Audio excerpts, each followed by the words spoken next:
बकरी पाती खात है ताकि काढ़ी खाल। बकरी पाती खात है ताकि काढ़ी खाल। जो नर बकरी खात है तिनको कौन हवाल कबीरा, तिनको कौन हवाल। बकरी पाती खात है ताकि काढ़ी खाल। बकरी पाती खात है ताकि काढ़ी खाल। जो नर बकरी खात है तिनको कौन हवाल कबीरा, तिनको कौन हवाल। पीर सबन को एक सी मूरख जाने नाही। पीर सबन को एक सी मूरख जाने नाही। अपना गला कटाए के भिस्त बसे क्यों नाही कबीरा, भिस्त बसे क्यों ना। बहिश्त जन्नत, भिस्त जिसको बोल रहे हैं जन्नत। तो जो ये धर्म के नाम पे जानवरों की कुर्बानी देते हैं, वो कहते हैं कि अरे जानवर मारा थोड़ी है, मारते ही जानवर जन्नत पहुंच गया। तो कह रहे हैं अपने ही गला काट के जन्नत चला जा। बकरे गला काहे काट रहा है? अपना गला ही काट के भिस्त बसे क्यों ना ही। और यही बात जैसे अब नवदुर्गा चल रही, बहुत काली मंदिरों में जाकर के वो बलियां देंगे, उनको भी यही बोला। बोले एक बात बताए, तुम्हारे पिताजी हैं बड़े पापी हैं, वैसे तो स्वर्ग पहुंचेंगे नहीं, नवदुर्गा का मौका बड़ा सुनहरा है, इन्हीं की बलि दे दो, ये स्वर्ग पहुंच जाएंगे। जिसकी बलि देते हो अगर वो स्वर्ग पहुंच जाता है तो कह रहे ना अपना ही गला काट के भिस्त बसे क्यों ना ही। बकरीद वगैरह पर जो होता है। और ये बाकायदा श्लोक है संस्कृत में, किस ग्रंथ का है मैं बता दूंगा। एक बात हुई थी और वो इस नाम से छपी थी कि पशु हत्या यदि धर्म है तो अधर्म क्या। उसमें मैंने बाकायदा वो श्लोक उद्धृत करा है। हाँ, महाभारत से है, कहीं से देख लीजिएगा, जहां पर यही कहा गया है कि भाई अगर बलि देने से स्वर्ग मिलता है तो सबसे पहले अपने बाप की बलि काहे नहीं दे देते। ये हमारे धर्म ग्रंथ कह रहे हैं कि बलि देने से स्वर्ग मिलता है तो अपने बाप की बलि दे दो ना।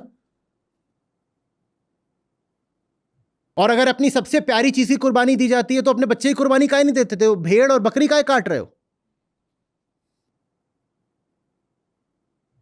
फिर हमें बुरा लगता है जब हमारे साथ बुरा होता है।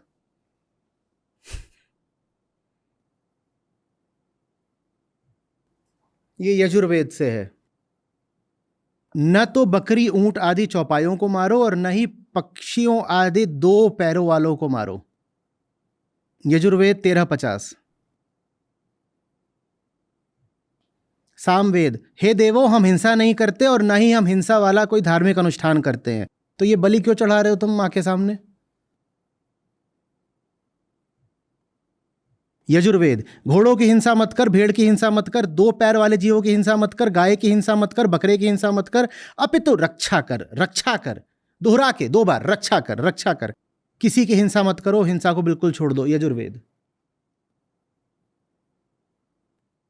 महाभारत शांति पर्व अध्याय 265। सुनिए बहुत ध्यान से। सुरा, मछली, मदिरा, मांस आदि यह सारा व्यवहार धूर्तों का चलाया हुआ है। ऐसे व्यवहार का वेदों में कोई प्रमाण नहीं है, महाभारत कह रही है आपकी।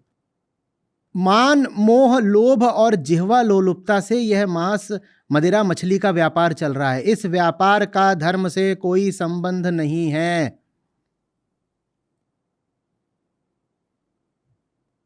महाभारत शांति पर्व फिर से।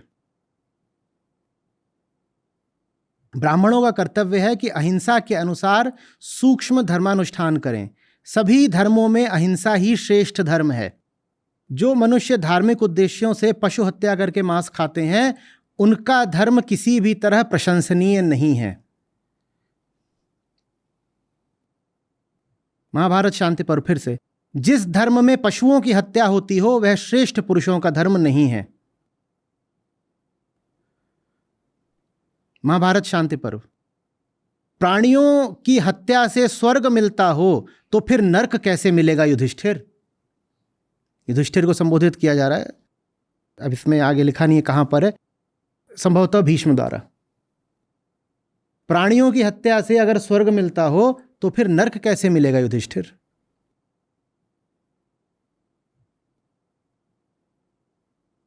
किसी यज्ञ की प्रशंसा में कहा गया है, फिर से महाभारती है, उस यज्ञ में सामग्री तो विपुल थी पर वहां किसी तरह की पशु हत्या नहीं हुई। फिर अश्वमेध पर्व। अब लोग कहते हैं अश्वमेध का अर्थ होता है घोड़े को मारना। अगर वो अर्थ होता तो महाभारत ये कैसे कहती, पशुओं को मारकर खून खच्चर करके यदि कोई स्वर्ग जाएगा तो फिर नरक कौन जाएगा?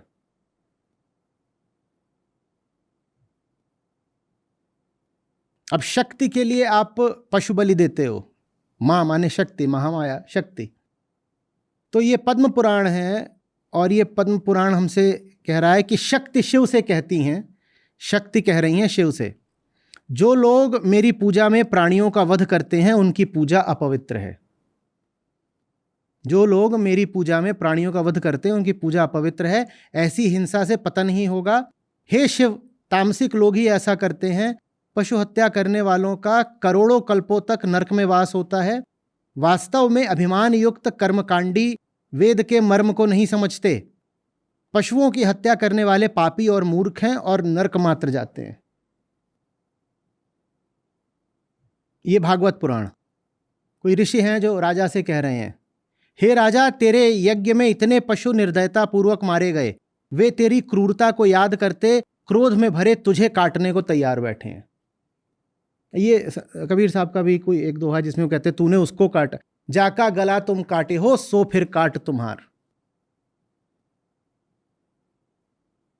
फिर ये वही भागवत। इस दयाहीन ने जो यज्ञ में पशुवध किया था, वही पशु क्रोध में आकर अपनी हत्या को याद करते हुए उसको कुल्हाड़ों से काटने लगे। इशारा किधर कोई वो समझिए। अब मरने के बाद पशु बेचारा क्या काटेगा, लेकिन क्या कहना चाह रहे हो समझिए। जो मनुष्य यज्ञ, श्राद्ध और धर्म के नाम पर पशुवध करते हैं, वे वास्तव में बस मांस के लोभ से ऐसा करते हैं और वे निश्चय ही छली और कपटी हैं। सारे वेद, सारे यज्ञ, सारा तप, सारा दान उस मनुष्य के सामने कुछ भी नहीं है जो जीवों को अभय प्रदान करके जीवों की रक्षा करता है। जो मांस खाता है उसके सारे जप, होम, साधना, तीर्थ व्यर्थ हैं। विष्णु पुराण। जिस धर्म में मांस का विधान है वह धर्म केवल नरक है।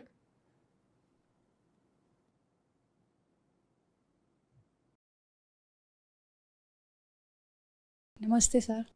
सर हम पिछले अक्टूबर से आपसे जुड़े हुए हैं। अक्टूबर में ही हमने लास्ट में आपका महोत्सव अटेंड किया था। तभी 10 नवंबर को 11 नवंबर को हम वीगन हो गए थे। तो मैं जैन धर्म से हूँ। मेरा क्वेश्चन ये है कि हम अगर इतना मतलब वीगन हो सकते हैं इतने शॉर्ट टाइम में, तो जो जैन मुनि वगैरह हैं जो मैं देखती हूँ अभी भी कि वो दूध का आहार लेते हैं, वो तो इतना तपस्या करते हैं, मतलब इतना त्याग कर देते हैं, तो वो क्यों नहीं वीगन हो पाते? या उनको ज्ञान, मतलब मुझे नहीं पता क्या है इसके मेरा बीच। अनुभव इससे थोड़ा सा अलग है। मैं देख रहा हूं कि सब धार्मिक मुनियों में,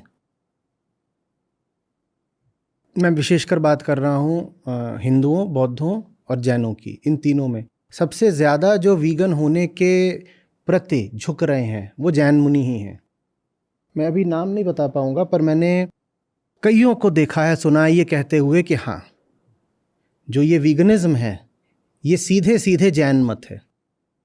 क्योंकि अहिंसा जितनी जैन मत में आदर पाती है, सम्मान पाती है, उतना वो अन्यत्र कहीं नहीं पाती। हालांकि ये भी दोनों धाराएं हैं, हिंदू और बौद्ध, ये भी अहिंसा को बहुत सम्मान देते हैं, पर जैन मत के तो केंद्र में ही अहिंसा बैठी है। तो मैंने अब नाम नहीं बता पाऊंगा किनको सुना है, पर बहुतों को सुना है। मतलब 5-6 शीर्ष जैन मुनि हैं जिन्होंने शुद्ध शाकाहार, वीगनिज्म का समर्थन किया। असल में वीगनिज्म बोल देते हो ना आप, तो ऐसा लगता है ऐसे कोई आयातित बात हो, जैसे कहीं और की कोई विदेशी बात हो। वीगनिज्म तो शाकाहार ही है, वीगनिज्म का ही तो नाम शाकाहार है। आप जिसको आमतौर पे शाकाहार बोलते हो वो तो दूषित शाकाहार है। शाकाहार का तो मतलब होता है शाक खाना। दूध कौन सा शाक है? तो आप जिसको आमतौर पर शाकाहार बोलते हो शाकाहार है ही नहीं, उसमें तो आप दूध ले रहे हो। तो वीगनिज्म का ही तो अर्थ शाकाहार है, लेकिन हम उसे जब वीगनिज्म बोल देते हैं ना तो ऐसा लगता है कोई और बात है। वीगनिज्म ही वेजिटेरियनिज्म है। कोई बोले मैं वेजिटेरियन हूं, उसका अर्थ ही यही होना चाहिए कि मैं मांस भी नहीं लेता और ये सब दूध वगैरह भी नहीं लेता। आप वरना वेजिटेरियन कहाँ हो? सब धार्मिक धाराओं में मुझे लग रहा है जो लोग सबसे पहले शुद्ध शाकाहार की ओर आएंगे, मैं वीगनिज्म को शुद्ध शाकाहार बोलता हूँ या करुण शाकाहार बोलता हूँ, मैं उसे कोई और नया नाम नहीं देना चाहता, नए की ज़रूरत ही नहीं, वो शाकाहार ही है। तो सबसे पहले जो शुद्ध शाकाहारी बनेंगे वो जैन ही होंगे, और जैन मुनियों की ओर से मैं देख रहा हूँ उसे कुछ समर्थन तो आ ही रहा है। हाँ, मैंने भी वीडियो देखी है जैन मुनि की ऐसे कि वो प्रचार कर रहे हैं ऐसे, पर वो सब तक नहीं अभी पहुंच पा रहा। हम लोगों ने बहुत जैनी लोगों को वीडियो भेजी उनकी, पर उनकी तरफ से तो कोई बात नहीं, पर जो जैन मुनि हैं उनको मैं जब दूध का आहार लेते हुए देख रही हूँ अभी, तो फिर मुझे लगा कि क्या इन तक ज्ञान नहीं पहुंचा या क्या है उसके पीछे। धीरे धीरे होगा।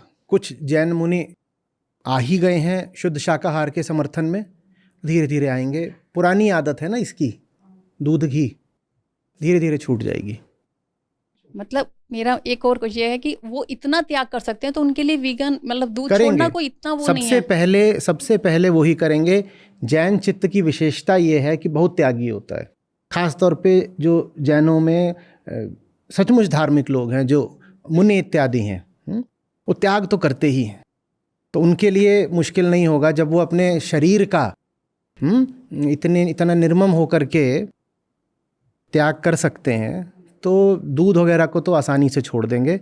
और मैं उनकी ओर से बड़ी आशा रखे हुए हूँ, होगा ये। Thank you sir.